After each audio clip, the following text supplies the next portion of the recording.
Good morning all of you. आज हम लोग बिलासपुर संभाग पढ़ने वाले हैं।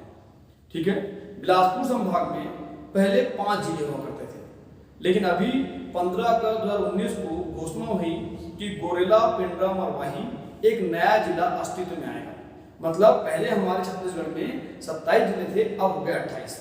ठीक है, मतलब यदि हम बिलासपुर संभाग देखें, देखिए मैं 2 तरीके से पढ़ाता हूँ। एक पढ़ाता हूँ मैं आप लोग को राजनीतिक मैप और एक होता है प्राकृतिक मैप। तो आज हम लोग बिलासपुर का राजनीतिक मैप देखने वाले हैं। ठीक है, ध्यान दीजिए। देखिए सबसे पहला ये प्रश्न है कि बिलासपुर संभाग में कितने जिले हैं।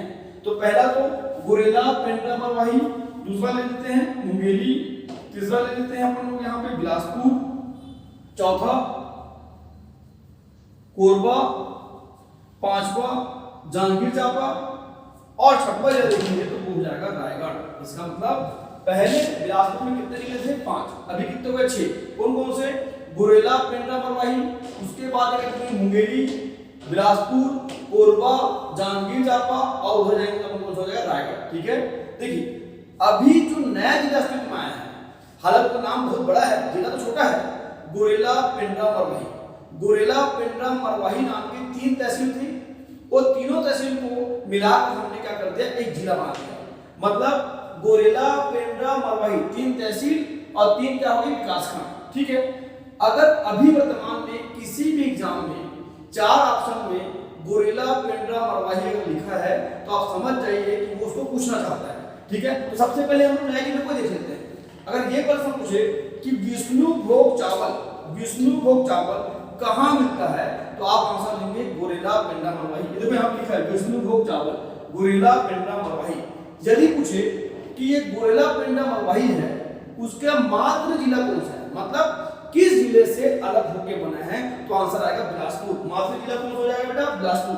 अगर ये प्रश्न आए कि वह कितने जिलों को छूता है, देखो एक तरफ तो एमपी हो जाएगा, तो एक जिला कौन सा हो गया बेटा? मुंगेली। दूसरा कौन सा हो गया? बिलासपुर। तीसरा कौन सा हो गया? कोरबा। और यहाँ पे कौन सा जिला है? कोरिया। इसका मतलब 4। कौन कौन से जिले को छूता है बोलेंगे तो? कोरिया, कोरबा, बिलासपुर और मुंगेली। यहाँ पे कोई खनिज है क्या? तो यहाँ पे बॉक्साइट खनिज मिलता है। ठीक है, अभी पशु प्रजनन केंद्र है, मतलब ये पकरिया। अगर कोई पूछे आपको कि पशु प्रजनन केंद्र पकरिया कहाँ है, तो गोरेला, पेंड्रा, मरवाही। अभी एक पुरातत्विक स्थल है जिसका नाम है धनपुर, वो भी कहाँ है बेटा? गोरेला, पेंड्रा, मरवाही। और औद्योगिक क्षेत्र है अंजनी औद्योगिक क्षेत्र कहाँ बोलेंगे तो गोरेला, पेंड्रा, मरवाही। जनजाति में मिलती है, हाँ तो जनजाति यहाँ पे भारिया और बैगा जनजाति मिलते हैं। देखिए हम लोग प्राकृतिक जब मैं पढ़ेंगे वहां देखेंगे क्या होता था। अरपा जो नदी है, अरपा नदी निकलती थी खोंडरी घुमसरा की पहाड़ी। तो पहले हम आंसर लेते थे बिलासपुर, लेकिन अब कोई पूछे अरपा नदी कहाँ से निकलती है? खोंडरी घुमसरा की पहाड़ी। तो खोंडरी घुमसरा की पहाड़ी कहाँ है? तो गोरेला, पेंड्रा, मरवाही। मतलब आपको मोटा गोरेला, पेंड्रा, मरवाही के बारे में इतना आपको जानना है। ठीक है, चलिए अब हम लोग अलग तरीके से पढ़ते हैं। देखिए अगर मान लीजिए मैं बिलासपुर से रायगढ़ की ओर बाई ट्रेन जा रहा हूं तो क्या होगा? जैसे ही बिलासपुर से ट्रेन में बैठे और बिलासपुर से आगे बढ़ा तो सीपत आएगा। क्या आएगा? सीपत। उसके बाद आएगा मस्तूरी से जैसे ही आगे पहुंचे कहां? अकलतरा। मतलब जैसे ही आप अकलतरा चलेंगे ये समझ जाइए कि आप जांजगीर चांपा जिला पहुंच चुके हैं। उसके बाद जाओगे तो कोटमी सोनार के आगे जाओगे तो जांजगीर, फिर चांपा, फिर आओगे तो बाराद्वार, फिर आएगा शक्ति। फिर से बिलासपुर, सीपत, मस्तूरी, अकलतरा, कोटमी सोनार, जांजगीर, चांपा, बाराद्वार, शक्ति। फिर आप कहां गए? खरसिया मतलब हो गया रायगढ़। तो रायगढ़ पहुंच गए, खरसिया और रायगढ़। ये पढ़ने का तरीका होता है कि हम कैसे चीजों को याद रखें। जैसे इसको और आगे बढ़ा सकते हैं। अगर जिला कौन सा? मुंगेली। तो मुंगेली तरफ से आ गए तो मुंगेली तरफ से आओगे तो मुंगेली से जैसे आओगे तखतपुर, तो तखतपुर आ गए कहां पहुंच गए? बिलासपुर। फिर तखतपुर से बिलासपुर, फिर सीपत, मस्तूरी। जैसे ही अकलतरा पहुंचे कहां पहुंच गया? जांजगीर चांपा जिला। फिर यहां से अकलतरा, कोटमी सोनार, फिर जांजगीर चांपा, बाराद्वार, शक्ति, खरसिया और रायगढ़। ठीक है, देखिए अब हम देखते हैं एक एक जिले को कैसे पढ़ना है। अगर हम लोग बिलासपुर चालू करें तो जैसे हम बिलासपुर से कहां चलेंगे? सीपत से कहां चलेंगे? मस्तूरी से नीचे आ रहे हैं तो यहां पे मिलेगा आपको बेटा बूढ़ी खाल और नीचे आओगे तो मिलेगा मल्हार। और नीचे आओगे तो मिलेगा ताला गांव। फिर से देखते हैं, अगर मस्तूरी से नीचे चले गए, अगर आप एक एक चीज को देखो, सीपत के बाद मस्तूरी को थोड़ा नीचे आ गया। अगर आप ऐसा बोले कि लक्ष्मण मस्तूरिया जी कहाँ थे तो मस्तूरी लेते बिलासपुर। मोर संग चलो रे जो गाना गाए हैं लक्ष्मण मस्तूरिया जी, वो कहाँ के थे, मस्तूरी के, ऐसा याद कर लेते हैं। फिर नीचे आगे बूढ़ी खार का मतलब छत्तीसगढ़ की सबसे प्राचीन मूर्ति कहाँ मिली है बोलेंगे तो बूढ़ी खार। ये अपने आप में एक जीके का प्रश्न है, छत्तीसगढ़ में सबसे प्राचीन मूर्ति कहाँ मिली है तो बूढ़ी खार आंसर। उसके बाद है मल्हार। अगर कोई धर्म के लिए बोलोगे, देखिए जब भी खुदाई होता है बेटा तो बहुत सी मूर्तियां निकलती हैं। तो जैसे कि जो सिरपुर है वो किसके लिए, बौद्ध धर्म के लिए। उसी प्रकार अगर मल्हार है तो जैन धर्म के लिए। फिर भी यहाँ पे डिंडेश्वरी देवी का मंदिर है, डिंडेश्वरी देवी का मंदिर है, और एक है पातालेश्वर शिव मंदिर, ये आपको याद रखना पड़ेगा। फिर थोड़ा आगे तो आगे ताला गांव। कौन सा गांव, ताला गांव। छत्तीसगढ़ का सबसे प्राचीन मंदिर देवरानी जेठानी का है मंदिर ताला गांव। ये एकदम फेमस प्रश्न है कि छत्तीसगढ़ का सबसे प्राचीन मूर्ति बोलेंगे तो बूढ़ी खार, सबसे प्राचीन मंदिर बोलेंगे तो क्या होगा, ताला गांव। ये आपको याद रखना पड़ेगा। यहीं पे जब देखोगे आप तो एक खोद के निकाले तो 11 फीट की एक प्रतिमा मिली है, वो ना 11 जानवरों से मिलकर बनी है। तो एक्चुअल में क्या है, उसे तो अपन काल पुरुष कहते हैं, लेकिन उसके ऊपर में सांप होने के कारण उसे रुद्र शिव की प्रतिमा भी कहते हैं। ये आपको याद रखना पड़ेगा कि 11 जानवर से बनी 11 फीट की प्रतिमा कहाँ मिली, या काल पुरुष की प्रतिमा या रुद्र शिव की प्रतिमा कहाँ मिली, ताला गांव। सबसे प्राचीन मंदिर देवरानी जेठानी कहाँ है, ताला गांव। डिंडेश्वरी देवी का मंदिर कहाँ है बोलेंगे तो आप क्या बोलेंगे, मल्हार।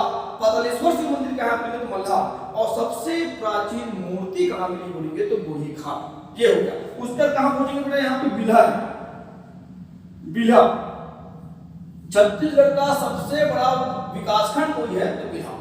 ठीक है, आपने सुना होगा कि जो बिलासपुर जो है वो, चलिए बिलासपुर को नया नगरी बोलते हैं। अगर हम बिलासपुर से इस जाते हैं इधर तो यहां पे है लुथरा शरीफ। पहला प्रश्न, मुसलमानों का तीर्थ स्थल छत्तीसगढ़ में कौन सा है तो लुथरा शरीफ। यहाँ पे इंसान अली की दरगाह है। किसकी दरगाह है, इंसान अली की। अब अगर आप इस साइड जाते हैं ऐसे तो यहाँ आएगा रतनपुर को मणिपुर, हरिपुर, कुबेर नगरी नाम जानते हैं, तालाबों की नगरी, टंकियों की नगरी। यहाँ पे क्या है, राम टेकड़ी मंदिर है। अगर आप अच्छे से देखेंगे राम टेकड़ी मंदिर और महामाया देवी का मंदिर, लाखनी देवी का मंदिर कहाँ मिलेगा आपको, रतनपुर।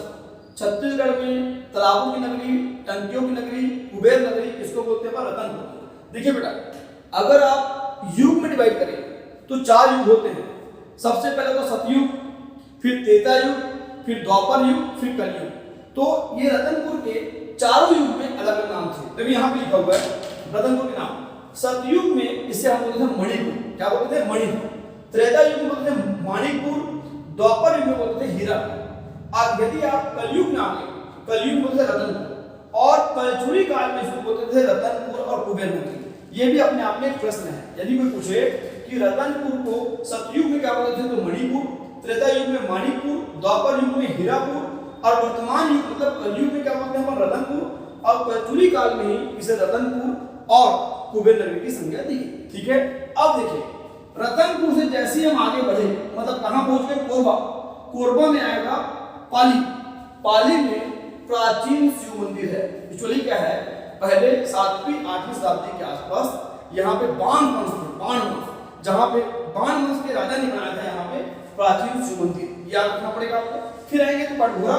जैसे ही कटघोरा से आप जा रहे हैं तो कोरबा, तो यहीं पे मिलता है आपको मिनी माता हरदो बांगो परियोजना। इसको हम लोग बाद में देखेंगे, मिनी माता हरदो बांगो परियोजना। फिर थोड़ा आएंगे तो मिलेगा कोड़ी कुपरोड़ा।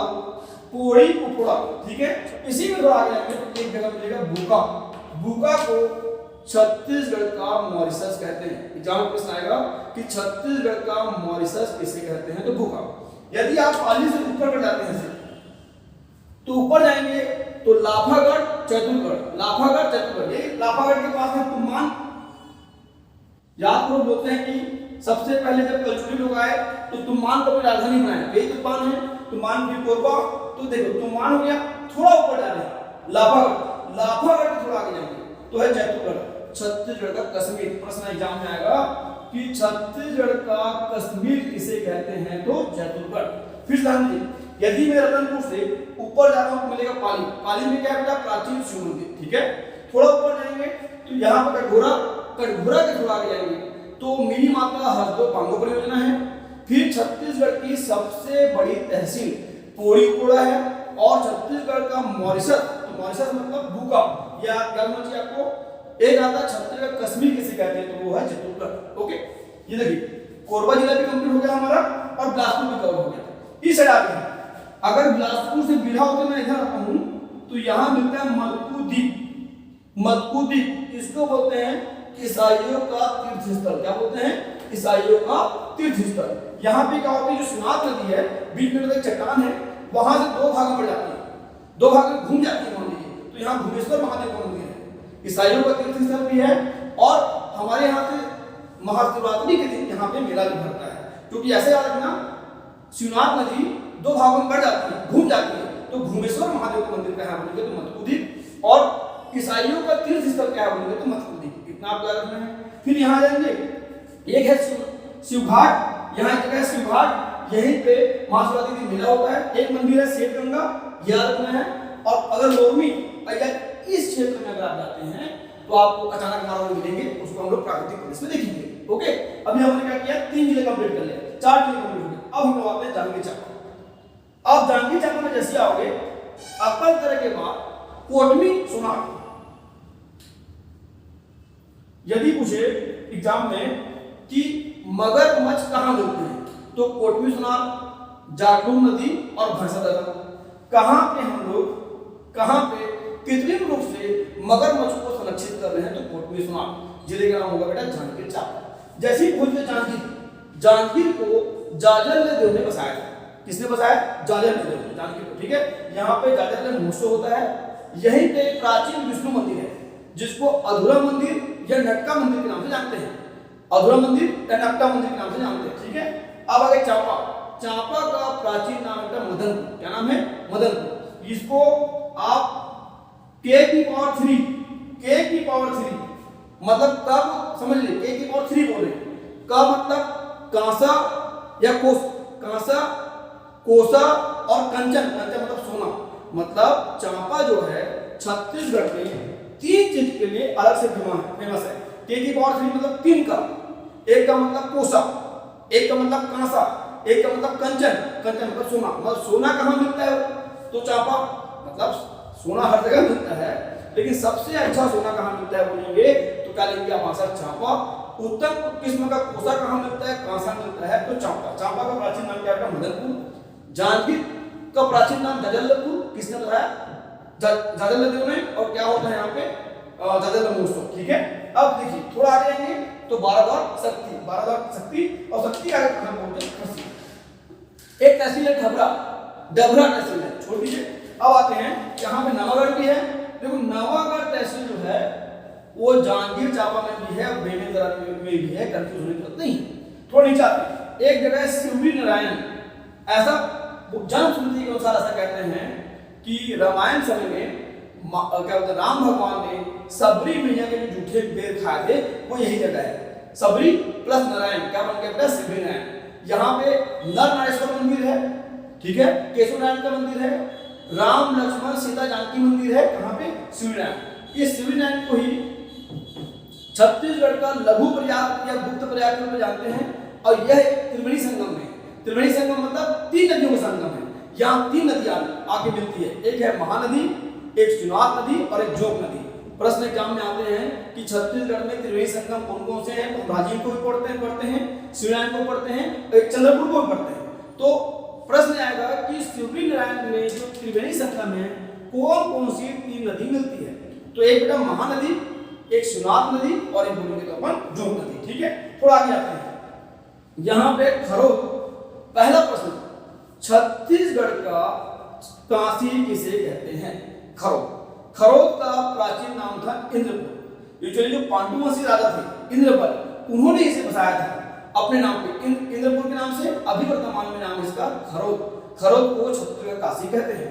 बाद में जो उनके बेटे आए ईशान देव ने ही यहाँ पे लक्ष्मणेश्वर मंदिर बनाया और लक्ष्मणेश्वर मंदिर को ही लखनेश्वर मंदिर बोलते हैं। ऐसी मान्यता है कि इस मंदिर में यदि कोई चावल के लाख दाने चढ़ा दे तो उसकी मनोकामना पूरी हो जाती है। ठीक है, फिर थोड़ा आगे आते हैं, फिर बच गया अपन चंद्रपुर है, यहाँ पे चंद्रहासिनी देवी का मंदिर है। ये भी त्रिवेणी संगम है, यहाँ भी 3 नदी आके मिलती है, महानदी, मान नदी और लाल नदी। ये त्रिवेणी संगम में बसा हुआ है। कौन सा? चंद्रपुर। कौन सा देवी का मंदिर है? चंद्रहासिनी देवी का मंदिर। ठीक है, यही चंद्रपुर है। चंद्रपुर के बाद यहाँ पे जाओगे तो बालपुर भी है, बालपुर। और देखोगे तो यहाँ पे पीथमपुर। प्रश्न आएगा बेटा, धूल पंचमी के दिन कहां पे क्या बोलते हैं अपना मेला भरता है? तो पीथमपुर। अब बालपुर इसमें क्या है, हमारे यहाँ 3 साहित्यकार हुए, 3 भाई, उनका जन्म स्थान कहाँ है? बालपुर है। तो साहित्यकार का जन्म हुआ है मुकुटधर पांडे, बंशीधर पांडे, लोचन प्रसाद पांडे, ये सभी कहाँ है? तीनों बालपुर में है। थोड़ा आओगे चंद्रपुर जो है वो त्रिवेणी संगम है, चंद्रहासिनी देवी का मंदिर है। ठीक है, खरोद मतलब छत्तीसगढ़ का काशी। फिर अगर मैं रायगढ़ जाऊं तो रायगढ़ से यदि ऊपर जाता हूं तो घरघोड़ा, लैलूंगा और इधर जाऊंगा तो धर्मजयगढ़। फिर से ये धर्मजयगढ़ का नाम, धर्मजयगढ़, लैलूंगा, घरघोड़ा। ये लैलूंगा वही स्थान है जहां पे गहरा गुरु का जन्म स्थान हुआ था। यही गहरा गुरु है जो बाद में ऊपर में क्या है? जसपुर है। जसपुर में जाके वहां बस गए और वहां पे जसपुर में क्या बोलते हैं? गुफा है। ठीक है, तो लैलूंगा एग्जाम में ये पूछना है कि गहरा गुरु जी का जन्म स्थान कौन सा है? तो लैलूंगा, रायगढ़। ठीक है, हमारे यहाँ पर्यावरण का पुरस्कार दिया जाता है उन्हीं के नाम पे, गहरा गुरु के नाम। ठीक है, और नीचे आओगे तो सारंगढ़ और इधर आओगे तो सरिया बड़केला। ठीक है, अगर अभी देखोगे तो ओवरऑल हमने सब चीज को मोटा मोटा लिख लिया। ठीक है, एक काम कीजिए, आप इसका स्क्रीनशॉट ले लीजिए।